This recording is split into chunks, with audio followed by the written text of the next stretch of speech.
దీపు చంద్రదాస్ 27 సంవత్సరాల కుర్రోడిని బంగ్లాదేశ్లో అత్యంత దారుణంగా కొట్టి చంపి సజీవ దహనం చేశారు కదా. ఈ హత్య వెనుక ఉన్నటువంటి భయంకరమైనటువంటి నిజాలు తెలిస్తే మనం కూడా ఎంత భయంకరమైనటువంటి పరిస్థితుల్లో ఉన్నామో అర్థమవుతుంది. దీపు చంద్రదాస్కి ఆ కంపెనీలో ఉన్నటువంటి ఒక ముస్లిం కుర్రోడికి చిన్న ఘర్షణ జరిగింది. ఏదో పని విషయంలో, ఈ మతానికి దీనికి సంబంధం లేదు, పని విషయంలో మనకు జరుగుతుంటాయి కదా, చిన్న చిన్న ఇష్యూలు వస్తాయి కదా. ఆ చిన్న ఘర్షణకి వాడెవడో ఫేస్బుక్ లో, అంటే వాడి అకౌంట్ లో ఇలా దీపు చంద్రదాస్ అనేవాడు మన దైవ దూషణ చేశాడు, మన దైవాన్ని కించపరిచేలా మాట్లాడాడంటూ వాడు ఫేక్ ప్రచారం చేశాడు. అప్పటికే చాలా మంది దాన్ని చూశారు. అలాగే కంపెనీలో ఉన్నటువంటి మరో కొంతమంది ఉద్యోగులకు కూడా ఇలా అన్నాడు చంద్రదాసు, వాడు ఇలా అన్నాడు అంటూ మొత్తం అందరికీ చెప్పేశాడు వాడు. దాంతో ఇదేమీ తెలియనటువంటి చంద్రదాసు డిసెంబర్ 16వ తారీఖున కంపెనీకి వచ్చాడు. కంపెనీకి వచ్చేసరికి అతని మీద చాలా మంది కోపంతో ఉన్నారు. వాళ్ళందరూ కోపానికి ఎందుకు గురయ్యారో అర్థం కాని చంద్రదాస్ ఏం జరిగిందంటే, ఇలా జరిగింది, నువ్వు ఇలా చేస్తావా, నువ్వు మా దైవాన్ని కించపరుస్తావా అంటూ వాళ్ళు చాలా మంది అతని మీద దాడికి వస్తే, నేను అలా చెయ్యలేదు, కావాలంటే ఎక్కడైనా ప్రమాణం చేస్తాను, నాకు దీనికి సంబంధం లేదు, నాకు ఆ అబ్బాయి ఎవరైతే ఉన్నారో అబ్బాయికి చిన్న ఘర్షణ జరిగింది అంతే, అది కూడా నేను తర్వాత కలిసిపోయాం, ఇద్దరం భాయి అనుకున్నాం అని చెప్పాడు.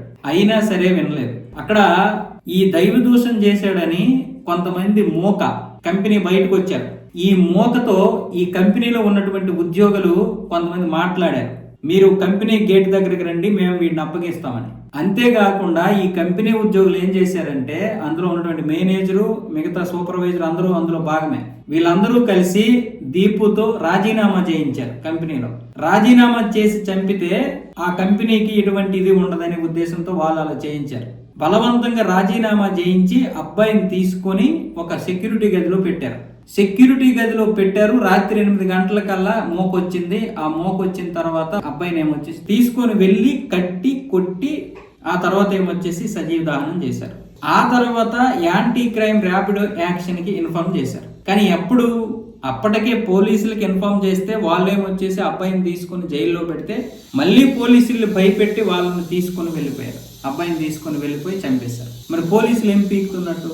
ఇప్పుడేమొచ్చేసి యాంటీ క్రైమ్ ర్యాపిడ్ యాక్షన్ వాళ్ళు వచ్చి మాకు ముందు ఫోన్ చేస్తే ఇంత జరిగేది కాదు, కంపెనీ వాళ్ళు కూడా మాకు ఇంత నిజం చెప్పలేదు, మాకు అప్పుడు ఫోన్ చేయలేదు, అప్పుడే ఫోన్ చేస్తే మేము వచ్చేవాళ్ళం, కానీ మాకు ఆలస్యంగా ఫోన్ వచ్చింది, ఆ ఫోన్ వచ్చేసరికి కొన్ని కిలోమీటర్ల కొలది ఉన్నటువంటి ట్రాఫిక్ వల్ల సరైనటువంటి సమయానికి రాలేకపోవమని వీళ్ళు అబద్ధాలు చెప్తున్నారు. వీళ్ళ మాటల్లో కూడా అబద్ధాలు స్పష్టంగా కనిపిస్తుంది. అలాగా ఇక్కడ ఉన్నటువంటి సూపర్వైజర్ కూడా ఇక్కడ ఉన్నటువంటి ఫ్యాక్టరీకి దీనికి సంబంధం లేదని చెప్తున్నాడు, కానీ మళ్ళీ వాడే చెప్తున్నాడు ఇక్కడ ఉన్నటువంటి వారందరూ కూడా నిరసనలు తెలిపారు అంతే తప్ప మరేం చేయలేదు.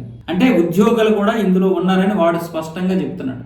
అంటే ఉద్యోగులందరూ కలిసి, అంటే మహమ్మద్ ప్రవక్తని తిట్టాడని వాడెవడో అబద్ధాలు ప్రచారం చేస్తే కొట్టి చంపేశారు. వాస్తవానికి అది ఏంటంటే ఈ యొక్క ఉద్యమాన్ని తప్పుదోవ పట్టించడానికి, లేకపోతే హిందువులు ఎలాగోలాగా చంపాలనే ఉద్దేశంతో, లేదనుకుంటే నా దేశంలో ఉంటూ నువ్వు నన్ను నా మీద దాడి చేస్తావా అనే ఉద్దేశంతో ఆ ముస్లిం కుర్రోడు చంద్రదాస్ మీద తప్పుడు ప్రచారం చేసి ఉంటారు. దాంతో వీళ్ళందరూ నమ్మేసి కొట్టేసి చంపేశారు. కానీ తర్వాత పోలీసులకి ఎక్కడా కూడా చంద్రదాసు మహమ్మద్ ప్రవక్తని కించపరిచాడనే ఆధారాలు లేవు.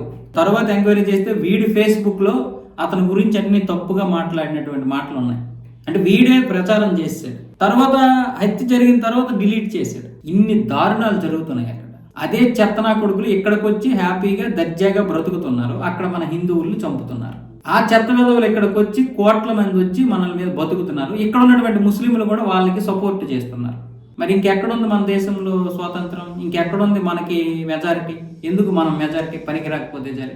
దీని అంతటికీ ఒకటే పరిష్కారం. ఫస్ట్ ఈ దేశాన్ని హిందూ దేశంగా మొదట ప్రకటించాలి. ఇది ఒక్కటే పరిష్కారం, మొట్టమొదటి పరిష్కారం హిందూ దేశం. ఇది ఒక్కటే పరిష్కారం.